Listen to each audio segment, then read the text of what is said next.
शुरू होती है जहाँ हम एक बच्चे को देखते हैं जिसका नाम कॉल होता है और ये बच्चा हर छोटी छोटी चीज से डरता है, जैसे कीड़े मकोड़ों से, इंजेक्शन से, हर चीज से। और इसे डरपोक समझ के स्कूल में बच्चे इसको तंग करते थे। कॉल के माँ बाप को अक्सर काम के लिए शहर से बाहर जाना होता है। कॉल ताकि घर में अकेला ना हो इसलिए उसके माँ बाप ने इसके लिए एक बेबी सिटर रखी थी और इस बेबी सिटर का नाम बी था। बी और कॉल में अच्छी खासी दोस्ती हो जाती है। कॉल की स्कूल में एक दोस्त भी होती है जिसका नाम मेलेनी होता है और मेलेनी कॉल की पड़ोसी भी होती है। कॉल के माँ बाप को शहर से बाहर जाना होता है और वो उसे बेबी सिटर के हवाले करके चले जाते हैं। मेलेनी की कॉल से बात हो रही होती है जहाँ उसे कहती है कि अक्सर बेबी सिटर्स बच्चों को सुलाने के बाद घर में पार्टीज करती हैं और अपने दोस्तों को बुला लेती हैं। कॉल सोचता है कि वो ये पता लगाएगा कि क्या उसकी बेबी सिटर भी ऐसा करती है कि नहीं। अब कॉल अपनी बेबी सिटर के साथ काफी देर खेलता है और उसके बाद वो उसे एक शरबत देती है, लेकिन कॉल उसे नहीं पीता और फेंक देता है और उस पर यह जाहिर करता है कि उसने शरबत पी लिया है। उसके बाद वो सोने की एक्टिंग करता है और बी उसे सोता देखने के बाद नीचे चली जाती है। कॉल चुपके से उठता है और जाके देखता है तो बी ने वाकई अपने काफी सारे दोस्तों को वहाँ बुलाया हुआ होता है और वो लोग कोई गेम खेल रहे होते हैं जिसमें वो लोग बी को एक डेर देते हैं और वो बारी बारी सबके पास जाती है और सबसे आखिर में वो जिसके पास जाती है उसके सर में 2 छुरियां घुसा देती है और उसे मार देती है और उसके बाकी दोस्त उसके खून को एक बर्तन में जमा करने लगते हैं। यहाँ हमें ये पता चलता है कि बी उन सब लोगों के साथ मिलके कोई शैतानी काम कर रही होती है जिसके लिए वो अपने दोस्त को कुर्बान करती है। अब वो उन सबको एक किताब दिखाती है और कहती है कि ये एक शैतानी किताब है और ये इस दुनिया में बस एक ही है और इसकी कोई कॉपी नहीं है।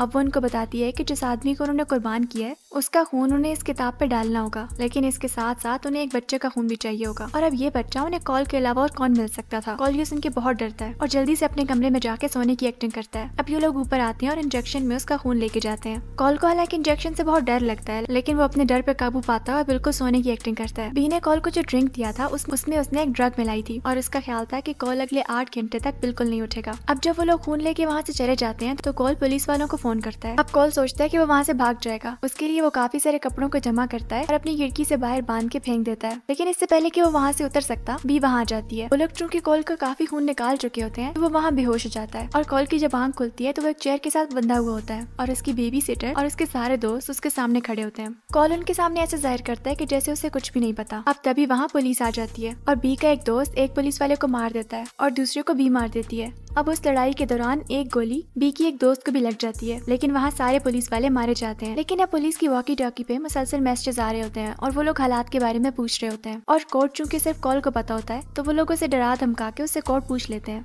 और उसके बाद उन्हें कह देते हैं कि वहाँ पे सब कुछ ठीक है। फिर इसी दौरान कॉल अपनी रस्सी काट लेता है और वहाँ से भागने लगता है। बी का दोस्त भी उसके पीछे भागने लगता है, लेकिन बी के दोस्त का पाँव स्लिप होता है और वो सीढ़ियों से नीचे गिरता है जहाँ एक नुकीली ट्रॉफी पड़ी होती है जो उसके गले से आर पार हो जाती है और वो मर जाता है। अब कॉल अपने कमरे की खिड़की से बाहर उतरता है और एक जगह पे जाकर छुपता है जहाँ काफी सारे कीड़े मकोड़े होते हैं, लेकिन वो उनसे नहीं डरता और अपने डर पे काबू पाता है। अब बी की एक दोस्त कॉल को ढूंढते हुए वहाँ पहुँच जाती है और कॉल उसकी तरफ एक फायर वाला रॉकेट छोड़ता है, लेकिन वो उससे नहीं मरती। अब कॉल बड़ी चालाकी के साथ उस लड़की को उस जगह बंद कर देता है और उसके बाद उस पे कीड़े मकोड़ों वाला स्प्रे मारता है। अब आग और उस स्प्रे के मिलने से वहाँ पे धमाका होता है और वो लड़की मर जाती है। कॉल वहाँ से बाहर निकलता है तो बी का दूसरा दोस्त वहाँ पहुँच जाता है और वो कॉल को मारने की कोशिश करता है, लेकिन कॉल अपनी जान बचाने के लिए एक दरख्त पर चढ़ जाता है और बी का वो दोस्त भी उसके पीछे पीछे दरख्त पे आता है, लेकिन गलती से वो एक रस्सी में अटक जाता है और इसमें लटक के मर जाता है और कॉल इससे बच जाता है। अब कॉल जल्दी से मेलेनी के घर आता है और उसे कहता है कि वो पुलिस को फोन करे, लेकिन वो नहीं चाहता कि मेलेनी की जान भी खतरे में पड़े, तो इसलिए वो वहाँ से निकल के वापस अपने घर की तरफ जाता है। अब जब वो वापस अपने घर आता है तो